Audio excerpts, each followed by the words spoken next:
Buenas tardes. Desde la Universidad Nacional de Tierra del Fuego, junto al docente investigador Daniel Badagnani, me presento, soy Diana Viñoles, también docente y vicerrectora en este momento de nuestra universidad.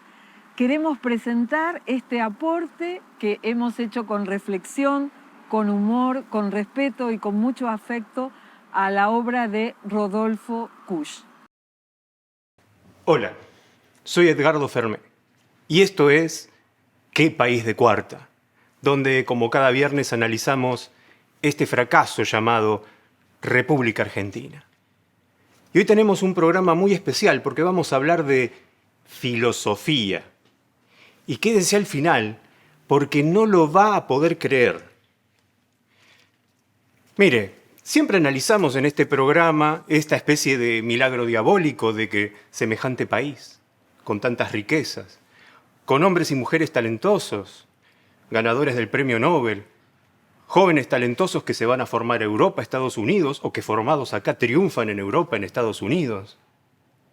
Pero, claro, también hay otros. También hay todas esas personas que no buscan el progreso, que no buscan la ciencia, que no buscan estudiar, que le rezan a Gilda o al Gauchito Gil. Y son muchos. Y votan. Porque claro, si se quedaran al margen y dejaran hacer a la gente preparada, como ocurrió en el siglo XIX, cuando Argentina fue un país serio y fue una potencia, pero tenían que tomar la voz, tenían que hablar. Y empezaron a creer que podían hablarnos de igual a igual. Y así desarrollaron su, digamos, cultura lado B. Cultura, ¿cómo le podría explicar? ¿Vieron cómo está la economía en negro? Bueno, esto sería la cultura en negro. Incluyendo, por supuesto, la filosofía en negro. Porque ellos se reúnen y hacen sus congresos de filosofía.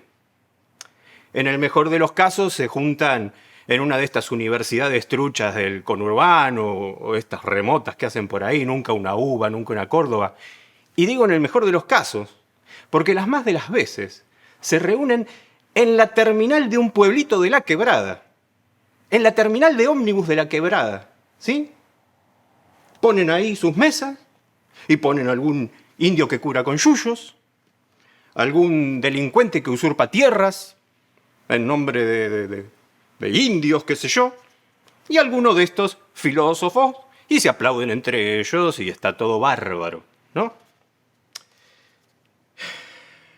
Y bueno, el Hegel de ellos, un tal, mire lo que es esto.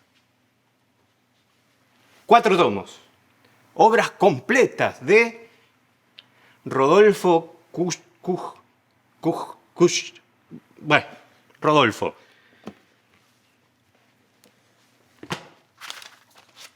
Atienda estos títulos. La seducción de la barbarie. ¿Qué me cuenta? La barbarie, por supuesto. Espectacular, buenísima, ¿no? Este señor habla de el hedor de América. ¿Usted piensa como algo a resolver? No. Como algo que está buenísimo. Ahí los apestosos somos los que nos bañamos, que nos escondemos dentro de las murallas de la ciudad, nos refugiamos en los utensilios, qué sé yo qué dice este señor. Un libro más. El pensamiento indígena y popular en América. O sea, cómo piensa esa gente que le reza al Gauchito Gil, ¿no? Como que está buenísimo, ¿se entiende? Bueno, en fin, ya ven. Uy, perdón. 4 tomos. Escritos hace décadas. Este ya se murió. Pero lamentablemente no puedo decir este no jode más. Al contrario, si supieran ustedes la cantidad de gente que lo sigue leyendo, que lo sigue citando, mire, para que vean la penetración de este pensamiento tan particular, pensamiento, llámele usted como le parezca. Bueno, vamos a hablar de un señor que no necesita mayores presentaciones. Eugenio Zaffaroni escribió, escuche bien, un libro llamado La Pachamama y lo humano, donde plantea que la Pachamama puede ser sujeto de derecho. La Pachamama es el piso, ¿se entiende? O sea, este señor, no conforme con darle derechos humanos a los delincuentes, pretende darle derechos humanos a los perros, a las vacas, a los cerros. ¿Se da cuenta? Ni siquiera comunistas. Pero bueno, en este programa le damos las voces a todos, incluyendo, bueno, en fin. Así que está con nosotros Diana Viñoles, filósofa. ¿Filósofa o filósofa? Cuéntenos. Usted dirá después, será su opinión, entre otras. Si me permite, voy a leer unas reflexiones sobre unas pocas páginas de Rodolfo Kusch. Muchas gracias. Precisamente queremos compartir algunos simples comentarios sobre los arquetipos de la economía popular de Rodolfo Kusch o el esbozo de un esbozo. Rodolfo Kusch expresa que la idea del fundamento en la filosofía es en realidad un derivado del concepto de suelo. Suelo en el sentido de no caer más, de estar parado en el suelo o de estar como stare o estar de pie, stehen en alemán. Y este estar parado es un estar dispuesto ante la circunstancia a fin de poder instalar la existencia. Fin de la cita, ya que leí textualmente. En efecto, todo pensar tiene un suelo. El suelo es donde me paro, me apoyo, es mi fundamento y lo que me da una determinada perspectiva. Lo que suele suceder en la universidad monocultural es que el pensamiento no tiene un suelo propio, porque pensamos con categorías que nacieron en otro espacio, o sea, a partir de problemas cuyas soluciones no se adecuan precisamente a nuestra tierra americana. Nosotres, y la idea no es mía, la provincia de Tierra del Fuego, Antártida e islas del Atlántico Sur, somos como el pie en el que se apoya nuestra América, con su figura de mujer embarazada de perfil. Y dentro de ese triángulo, que es nuestra isla grande, que simula un pie en marcha, Ushuaia es el talón y Río Grande el empeine. Un pie dispuesto a caminar. Fin del mundo nos llaman, o, visto desde otra perspectiva, el comienzo de todo. Hoy estas jornadas nos desafían a pensar desde lo propio, más allá de las pulcritudes de los universalismos ficticios.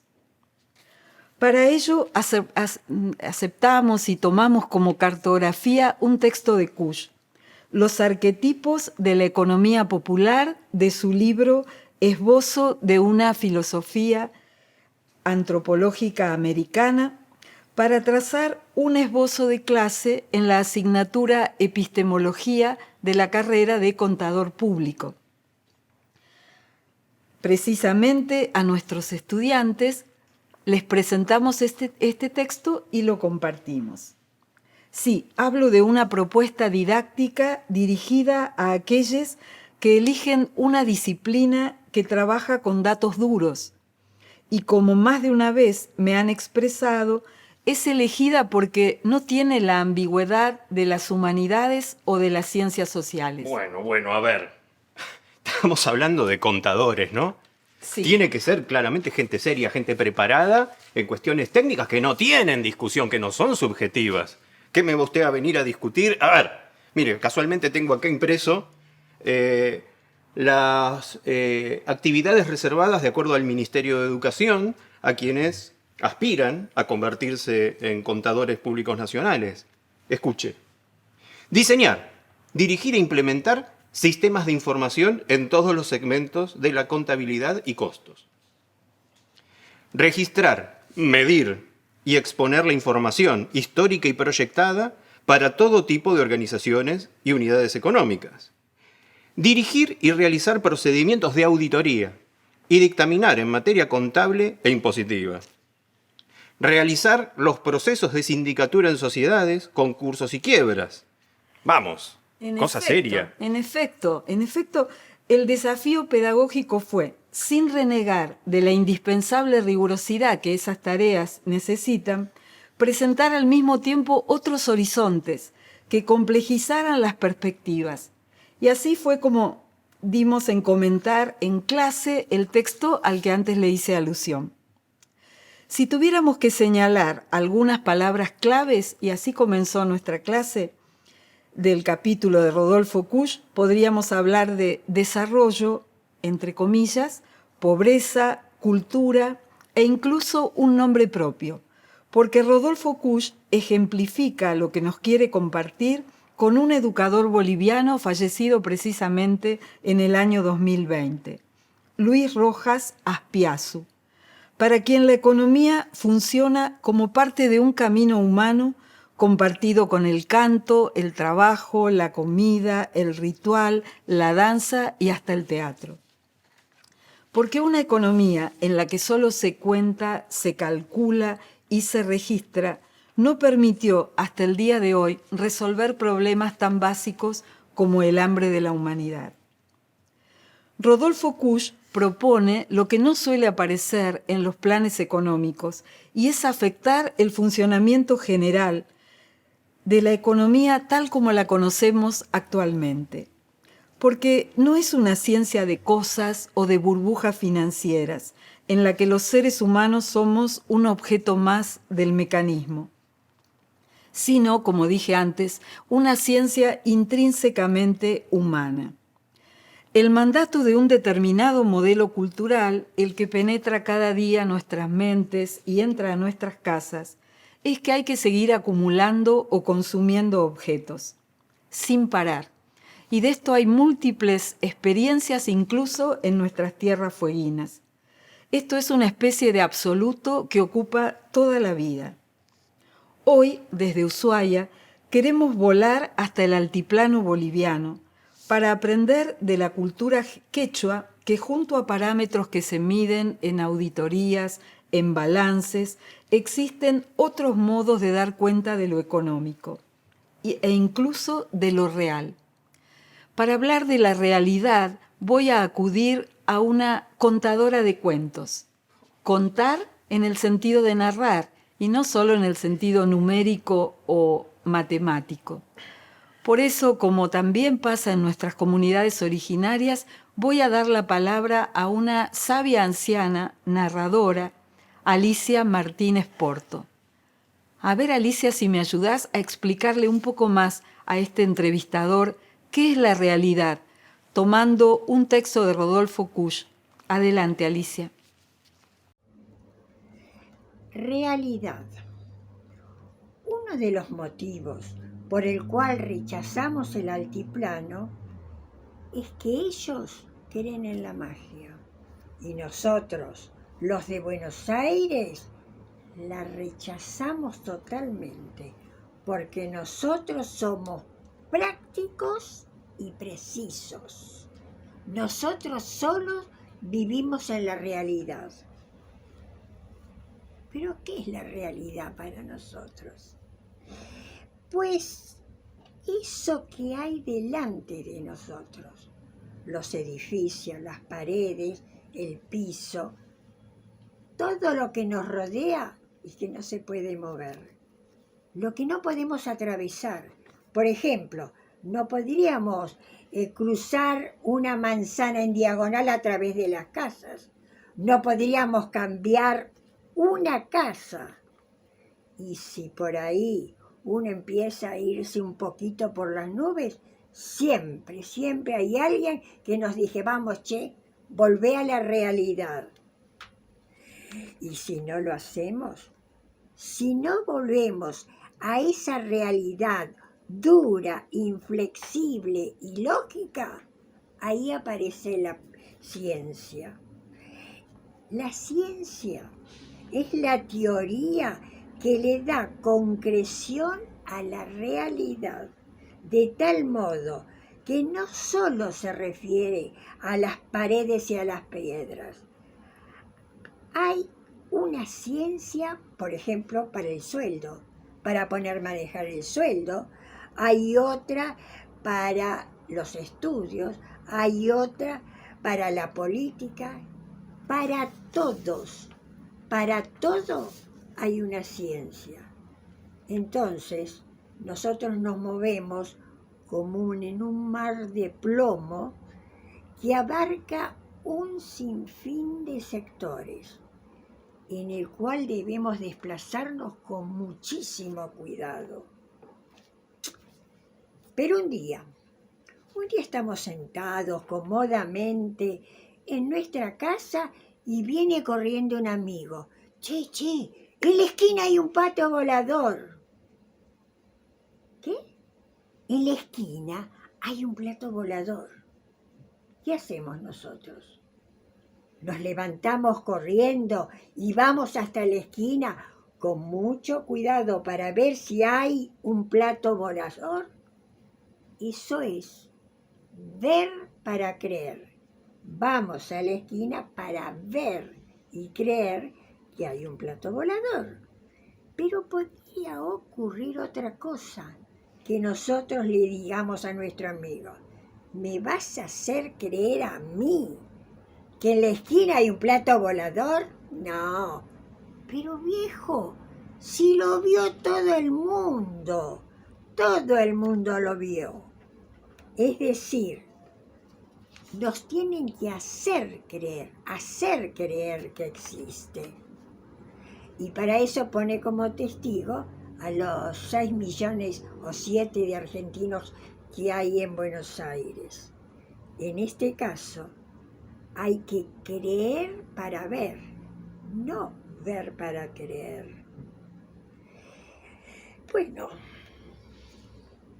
en realidad, podemos creer en la realidad y en la ciencia, pero nos fascina si uno de esos especiales, esos hechiceros del norte, toma de un fuego, de una fogata, hace así y el fuego camina por toda la habitación. O un gurú de la India que toma una soga, la estira en el aire y llama a un chico y dice: súbete. Y el chico se sube por la soga hacia arriba. O nos gusta ver a los magos que hacen aparecer y desaparecer cosas, que cortan a alguien por la mitad y después lo vuelven a unir. Todo esto nos gusta, pero ¿dónde quedó el carácter inflexible, duro, lógico y científico de la realidad? Mientras escribo esto, miro hacia afuera. Está el árbol, un árbol enorme que está frente a mi ventana. Y pienso, si yo me muero, ¿pasa algo con el árbol? ¿Cambia? Se supone que no cambia. Pero, ¿y si le ocurre lo mismo que a nosotros, que cuando alguien se nos muere, tenemos un gran dolor, nos falta eso, nos falta la opinión, la palabra? ¿No será que en nuestro árbol, cuando morimos, él también se pone triste y él también se puede morir? No. ¿Qué hemos dicho? Hemos dicho que la realidad es dura, inflexible y lógico. Así dicen todos los devotos de la ciencia. Pero a mí nadie me saca la idea de que los árboles piensan y sienten. Porque, ¿qué es la ciencia? ¿Qué es? La ciencia no es más que el invento de los débiles que siempre necesitan la dura realidad ante sí, llena de fórmulas matemáticas, de deberes impuestos, solo porque tienen miedo de que un árbol los salude cuando salen a trabajar a la mañana. Un árbol que dialoga despierta el espanto. No. Nosotros solo queremos hablar con el prójimo, con personas que nos entiendan. Nosotros queremos estar tranquilos. Por eso tenemos la convicción de la dura realidad de la ciencia. Y todo lo que tenemos que hacer es poner a todos los árboles de Buenos Aires en forma para que no se mueran. Para que no se muevan ni los hablen. Así estaremos tranquilos. Kush, año 1994. Es difícil volver a tomar la palabra después de la belleza de este texto, pero vamos a intentarlo. Kush nos cuestiona sobre las realidades de lo real. Y tomamos la palabra para aclarar que no queremos focalizarnos hoy releyendo a Kush, actualizándolo y tomando su pensamiento como un desafío para el siglo XXI. No queremos permanecer en polarizaciones. Él tampoco lo hizo. Ejemplos de estas polarizaciones en nuestros discursos, en nuestras clases, pueden ser ciencias exactas, ciencias sociales, números, poesía, ni siquiera desarrollo, subdesarrollo, opresores, oprimidos, liberación, dependencia. Los años que transcurrieron después de este texto nos enseñaron cuánta opresión suele haber aún en nuestras pretendidas prácticas liberadoras. De esto, por ejemplo, nos hablaron nuestras pensadoras feministas.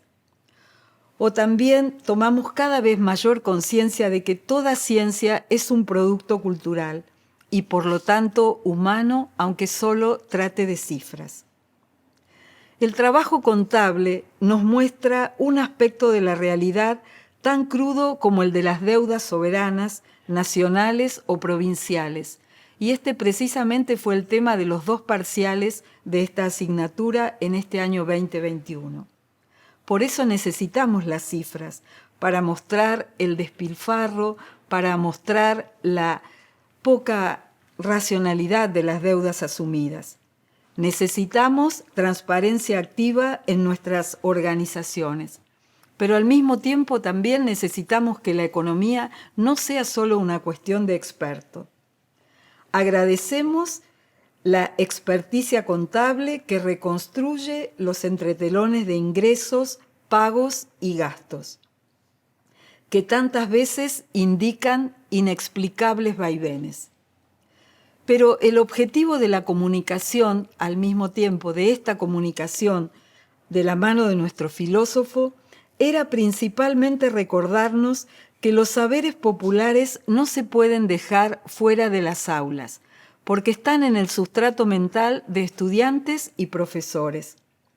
Su ausencia crea un vacío intercultural, en términos de Kush. Las ganancias y las pérdidas virtuales, el tiempo entregado a la maximización de las ganancias y muchos otros índices pretenden hacer de nuestras vidas una constante competencia empresarial. Reconocer la alteridad de quien no se deja subsumir en lo homogéneo, dentro y fuera de los edificios universitarios, ampliaría y amplía las dimensiones de la realidad que podemos visitar. Afirmados, afirmadas, afirmades en nuestros pies, pero para llegar a planos más altos. Muchas gracias. Ahora me gustaría entrevistar brevemente a Daniel Badagnani, no en el personaje que acabas de hacer, Daniel, sino en tu ser de profesor de nuestra Universidad Nacional de Tierra del Fuego, físico, y tengo que reconocer, a pesar de que mi área es la filosofía, que principalmente vos le abriste la entrada a Rodolfo Kusch en nuestra universidad. ¿Cómo es que un científico de una ciencia pretendidamente dura, como la física, se interesó por el pensamiento de Rodolfo Kusch? ¿Puedo, antes de contestar esa pregunta, hablar de los 4 libros estos? Sí, me que antes parece señalaste al principio de la superimportante. grabación. Nos visitó Pepe Tassat para hacer la primera actividad que íbamos a hacer sobre Cush en Ushuaia, las prejornadas Cush, la semana en que empezaba la pandemia. Y el día que estaba previsto para las primeras actividades fue el primer día de cuarentena y hubo que suspender todo. Él se volvió el último día justo antes de quedar atrapado acá. Era un domingo, me acuerdo que estuvimos los 3 reunidos en el hotel. Yo ahí tuve el gusto de tener una larga charla con Pepe. Pero al otro día se tomó el avión y se volvió a Buenos Aires. Sí, fue una situación súper bizarra. Y él traía estos 4 tomos de las obras completas de Cush, que no son fáciles de conseguir. Muy gentilmente las donó para la biblioteca. Y como estábamos en cuarentena, lo que hicimos fue sacarnos unas fotos en la vereda. Y listo, y el libro quedó inceremoniosamente en Ushuaia. Así que bueno, me gustó aprovechar la oportunidad para oficialmente agradecer a Pepe Tassat Sí. por estas maravillas. Pero bueno, a ver. Dame a mí, dame a mí. A ver, contestando a tu pregunta, bueno, yo hace 3 años que estoy en Ushuaia, pero antes estaba en la Universidad de La Plata y bueno, además de físico yo me empecé a interesar mucho por la enseñanza, por la epistemología por un lado, como fundamento lo que digo, y por la enseñanza, que en realidad están muy vinculados, porque cómo se desarrolla el conocimiento en una persona, cómo se recrea en cada futuro científico, es parte del fundamento del propio conocimiento científico, dado que el conocimiento científico se hace en comunidades. Y además tenía una pequeña locura, y era que me había decidido por empezar a militar mapas con el sur para arriba. Tenía ganas de empezar a hacerlo, me frenaba lo técnico, no sabía hacerlo, pero quería empezar a instar a chicos que presentaran en tareas. Era medio riesgoso para los pobres pibes, ¿no? Pero tenía ganas de hacer algo respecto de cómo se presenta la cartografía, por esta cuestión de que la cartografía naturaliza que el norte es arriba. Y bueno, en un congreso de didáctica de las ciencias, conocí a Patricia Nopov, que estaba hablando del globo liberado.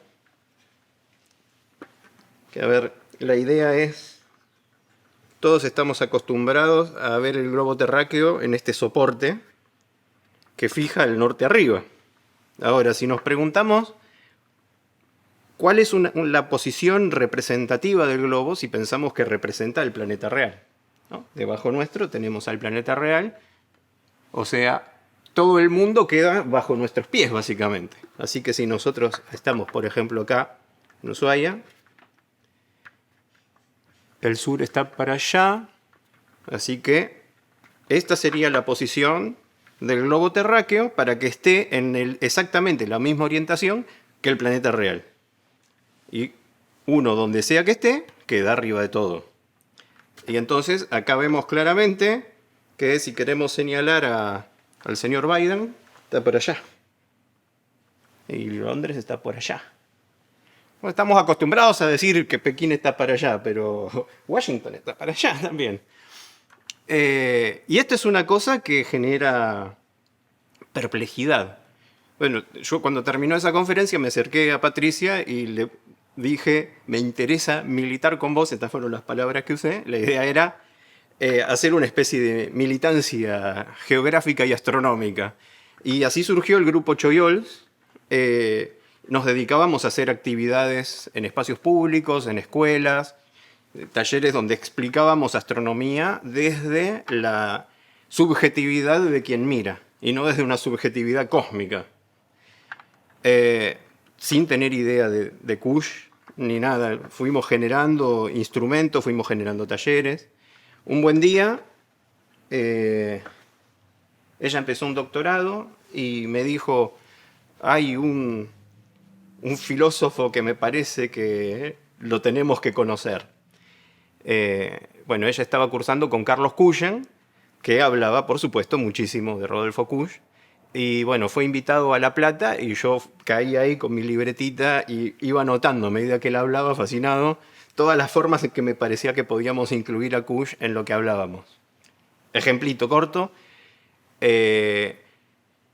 la ley de gravitación universal de la que hablamos nos invita a pensarnos desde afuera de nuestras subjetividades. Bueno, desde el punto de vista de Kusch es un oxímoron, ¿no? Porque estar gravitado en Kusch es estar justamente plantado en tu lugar y tener la mirada nutrida desde el lugar en que estás. Nosotros vimos que tenía muchísimo impacto esto de que, por ejemplo, los chicos y los no tan chicos, de golpe se descubrieran en la cima del mundo, ¿no? Esta frase, tal lugar en la cima del mundo, era lo que más impacto generaba, ¿no? Y la gente decía que nos ponían pata para arriba, cosas así. Alguna gente no lo soportaba, no soportaba esa visión, pero un montón de otra gente se sentía liberada. Primero sorprendida y después liberada. Y eso es muy fuerte. ¿Cómo tenemos aún lo que intelectualmente sabemos, que la orientación en el espacio no tiene arriba y abajo? Tenemos impregnado en el cuerpo, y uno puede ver, si entras a YouTube y ves videos de filósofos decoloniales que dicen el norte, están diciendo que la construcción del poder. Nosotros teníamos una actividad que llamábamos Los Noruegos y Nosotros, por un número de Lelutier, que en un momento decían, pero nosotros que no tenemos frontera con Noruega, los noruegos y nosotros. Entonces lo usábamos para hacer un taller en que en una parte les pedíamos a todo el mundo que señalase en línea recta hacia Noruega. Y la gente hacía así. Nos pasó en un taller que un docente que es profesor de cartografía del conocimiento, ¿no? De colonialidad en particular dentro de la cartografía, que había señalado en línea recta como todos los demás, y que después nos decía, la verdad que me siento un salame, porque venimos explicando todas estas cosas y vengo y señalo. Así que bueno, esta idea de pensarnos desde nuestras subjetividades tiene todo que ver con Kusch. Pero el primer año que participé de jornadas Kusch, en la famosa terminal de Maimará, también participé de una actividad que no me voy a olvidar nunca, que quien lo quiere buscar, si entra a YouTube y busca El Trópico es Nuestro, se va a encontrar con que un grupo de alumnos y docentes corrieron el trópico simbólicamente. Si conocen la quebrada, quien conozca la quebrada sabe que hay un lugar llamado Maimará, que tiene un monolito y hay un cartel de vialidad que dice Trópico de Capricornio. Bueno, el trópico no está más ahí. Estaba en 1934, que fue cuando hicieron el monolito, pero astronómicamente se va corriendo eso. Y eso para el pueblo tiene implicancias, no es lo mismo. Y de hecho está por entrar a la escuela pública del pueblo. Y entonces los chicos que se habían enterado por nosotros que el trópico se iba corriendo, se engancharon, una docente en particular puso muchísima garra y hicieron una jornada en que iban década por década parando el tráfico, pintando una línea en la ruta y poniendo un cartel con la década y sacándose fotos. Y bueno, ahí estábamos nosotros, no salimos en cámara, pero estábamos con las planillitas y el GPS poniendo los lugares. Gracias, Daniel, y bueno, gracias también a los que miren este video que hoy estamos grabando desde nuestra universidad para estar presentes en las 9ª jornadas Kusch.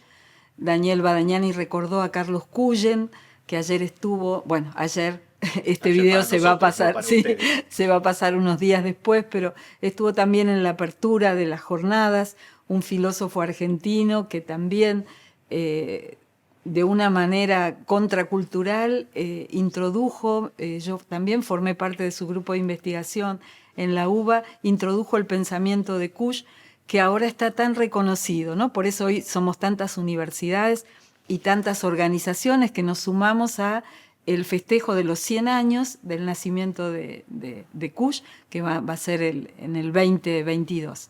Así que agradecemos mucho a todo el equipo de filmación de la universidad que ahora nos está acompañando, y este fue nuestro granito de arena para hablar Finalmente, también, como en el espacio de la Universidad Nacional de 3 de Febrero, que el pensamiento está en movimiento, y a este movimiento quisimos aportar el paso que podemos dar desde la Universidad Nacional de Tierra del Fuego, Antártida e Islas del Atlántico Sur.